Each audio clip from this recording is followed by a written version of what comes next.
पोरगी आली की नुसती नाचदूस करता. काल ते भाजी वाया घालली. ते भाजी वाया गेली ना. तुम्हाला काय आहे, आम्हाला कमवा लागते, आम्हाला कमवाले असं वाया घालवता. पोरगी आली का तर जास्तच करता तुम्ही जसे जशा. माय बोलू नको बाई आज. माय पोरगी आली आहे राणी. राहू दे ना तिला सुखा चैनानं. तिला ऐकू गेलं म्हणजे काय वाटन तिले. बेकार नाही वाटन का मा पुरीले. काय करायला लागत तुमची पोरगी हो का कोणी हो, मला घेणे नाही तिच्याशी. पहिले नव्हतं ना आताही नाहीये. पण माया घरात नाचदूस झालं ना, मला हे पटलं नाही. माई पोरगी आली त्या डोक्यावरच बसते, डोक्यावर बसाले. एक तर आली कधी येतच तर नाही. 8 दिवस आता आली येतच नाही. लग्न झालं तेव्हापासून. रक्षाबंधनला आली त्या बसली का डोक्यावर. काल रात्रीच तर तिच्यासाठी काहीतरी वेगळं केलं. आलं काय त्या पोटात. बोलत नाही म्हणून आहे ना तू फायदा घेऊन राहिली. आम्ही बोलून नाही राहिलो म्हणून तू वांडा आहे म्हणून आम्ही वांडायने बनायला चाललो म्हणून आम्ही बोलून नाही राहिलो. ते नका सांगू मले, ते नका सांगू. तुमची पोरगी येऊ का काही करो पण माया घरचं वाया गेलं पाहिजे नाही. मी तुम्हाला मागं सांगितलं होतं पण तुम्ही ऐकला काय. तमाशा हो का काही हो मला आज बोलू द्या. हो तुला लय ऐकलं. जास्त बोलू नको तोंडवर करून. त्या तोंडाले का काय हे शिवले का आमचे तोंड. तुला असं वाटतं का तुलीच बोलता येते म्हणून. आम्ही काऊन नाही बोलत. आम्हाला वाटते जाऊ दे बा आपल्या पोराचा संसार आहे. मांगाई गेली. त्यासारखं नाही आहे. मैदान सोडून पळतो आम्ही. तूच पळाली होती ना मैदान सोडून. काय माया पुरीच्या लग्नाच्या वेळेस त्या इचुकाटा टाकल्यासारखा केला. लग्न तुटलं पाहिजे नाटक केलं तर त्या चांगल्या घरी पडून राहिली म्हणून माय पोरगी. धड पाहत नाही हो तुले. कोण धड पाहले. बाहेर सुधी नाही घरात सुधी नाही आहे. फक्त धंदाच करतो म्हणतं. धंदाही चालते का नाही चालत. फक्त तिथं जाऊन बसतं काय तर. हो तू लय हुशार आहे ना. राहू दे लय हुशारी मारून राहिली तर. धंद्याविषयी काढू नको. तुका मा धंदा चालवायला येतं का. मीच चालवतो मा धंदा. शी तोंडाच्या आवडीनं बोलणं विचारे. सासू आहे ना मी तुझी. तू माही सून आहे. नातं तर लक्षात ठेव. तू मी करू राहिली. लय रगवली का हो तू. आम्ही बोलत नाही तसं. आम्हाला वाटते का जाऊ दे तुमच्या दोघांचीच कमाई आहे काय. आमची कमाईच नाही काय. आम्ही काय देतच नाही घरात. मा पुरीसाठी करायला आम्हाला काय उजागरी नाही काय. घातलं वाया. काय म्हणतात तुम्ही जास्त खाल्लं नाही. त्या नवऱ्यानं तर खाल्लं नाही तर उरलंही नसतं. आम्ही तर आमच्या पुरतं खाल्लं. आणि त्याच्यात जर कमी केलं असतं तर मग तिकडून टणटण केलं असतं. मा पोराच्या मागं लागली असती. तुमच्यासाठी केलं नसतं तर. तिकडून आली खाऊन दुकानातून. ज्याच्यात दिसलं ते खात राहायचं गुपचूप. का खाल्ले हे काय खाल्ले. आली असं डेवरा फुगून तिकडून. आणि मग काय तुला ढकल. आणि आता तिकून आली खाल्लं नाही ना आमच्यावर रबाव टाकून राहिली. आणि तिकूनही केलं नसतं महापोराच्या कानं भरले असते ना त्या. तुमच्या माईनं तुझ्या बहिणीसाठी केलं त्याच्या पुरतं केलं ना आपल्या विटे केलं नाही. असं अलानं फलानं नवऱ्याला सांग कान भरून दिले असते महापोराचे. केलं तिकडून जुलूम आहे. नाही केलं तिकडून जुलूम आहे. चीच वागून कशीच नाही समजत नाही. माझ्या सारा जिना हराम करून टाकला त्या. मा पोरीली एक दिवसाची आली का बरी न पाय. बोलत तर नाहीच नाही पण जैतोडपणा करत राहतं. मा पोरीच्या विरोधात जातं. आणि एका शब्दानं मांगही बोलली नाही. आणि आता अशी भावजाई कोणा पाहिली नाही. अशी कोणाला भेटोही नाही. कळतं हक्कळच आहे. हो तुमच्या पोरीनं काय ठेवलं. काय ठेवलं बोला जगतं. चांगली बोलणं माय. काय ठेवलं नाही मा पोरीनं बोला जगतं का. त्या ठेवलं नाही बोला जगतं. माई पोरगी होय म्हणून मागत तुला लाता खाता वाचवली. नाही तर झाली असती ना. हातपाय मोडमाड करून ठेवली असती ना. एका जाग्यावर बसली असती. पोत्यासारखी तर बनवली असती तुला कोण. माई पोरगी म्हणून वाचवलं.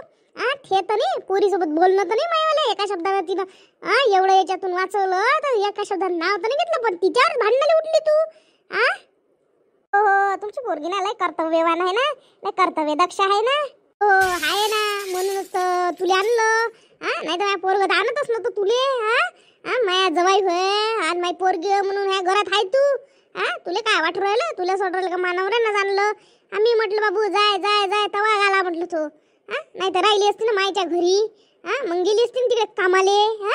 आणि इथं आली का जास्त मात दाखवतं भाऊजाई समोर. मग करा लागली असते ना कामं. तिथं भल्ली करे काम आम्हाला का माहित नाही काय. तिथं तर मार धाव करा लागते कामासाठी. इथं मार आणि बनून जातं. सासूले तू नौकरानी बनवतं. हो अशी घुबटून मी बहिणी पाहिली. म्हणून बजून माझ्यासोबत तू भांडणं करतं. माया सारा सत्यानाश करायच्या मागं लागली. तूच तर लागली मा मागं सत्यानाश करायच्या.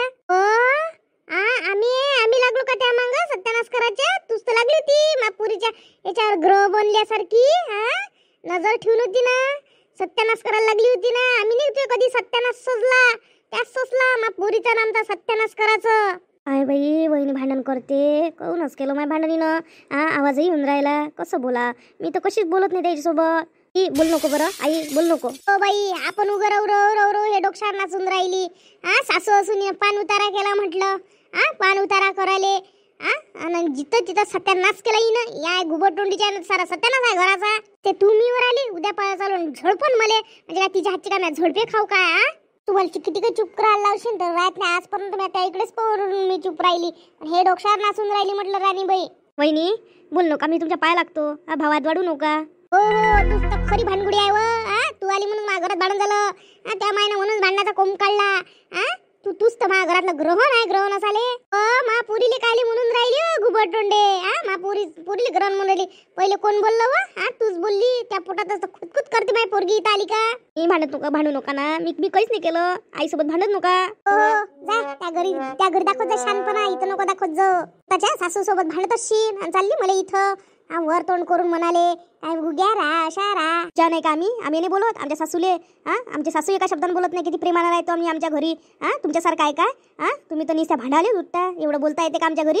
आम्ही एकच असं बोलत नाही. आमच्या घरी असं वातावरण नाहीये. ते राहू दे, सांगू नको. 4 दिवसाची चांदणी आता 4 दिवसच झाले. मोठी सासूचा भाग घेऊन राहिली.